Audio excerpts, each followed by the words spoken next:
মক্কার তরুণ ছাগল পালতো মুশরিকের বিশ্বনবী আর আবু বকর রাদিয়াল্লাহু তাআলা আনহু একবার গেলেন, যে দেখে এই তরুণ দাঁড়ায় আছে। বিশ্বনবী বলেন, আমি খুব ক্ষুধার্ত, তোমার কাছে কি দুধ আছে ছাগলের? আব্দুল্লাহ ইবনে মাসউদ বলে, আছে। ওয়ালাকিন আনা মুতামান, কিন্তু যে দুধ আছে এটা আমানতের, আমি দিতে পারবো না। বিশ্বনবী এইটা শুনেই তারে টার্গেট করে ফেলছে।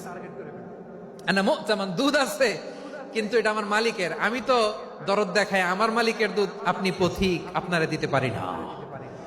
বিশ্বনবী টার্গেট করে ফেলছেন, এরে আমার কাজে লাগাইতে হবে। বিশ্বনবী বললেন, আচ্ছা ঠিক আছে, দুধ দিও না, কিন্তু এমন ছাগি আছে কিনা যেই ছাগির সাথে কোনো ছাগলের মিলন হয় নাই, তার ওলানে দুধও আসে নাই, বাচ্চাও নাই, এরকম ছাগির থেকে যদি আমি দুধ খাই তাহলে তো সমস্যা নাই। বলতেছে, এরকম ছাগির থেকে দুধ খাইলে সমস্যা নাই, কারণ এরকম ছাগির ওলান থেকে দুধ আসবেও না। বলতেছে, ঠিক আছে, এরকম একটা ছাগি নিয়ে আসা হলো। বিশ্বনবী বিসমিল্লাহ বলে ওই ছাগির ওলানে হাত দিলেন। হাত দিতে দেরি, পুরো ওলানটা দুধে ভরে যেতে দেরি হয় না। বিশ্বনবী আর আবু বকর রাদিয়াল্লাহু তাআলা আনহু দহন করে পেট ভরে খেলেন।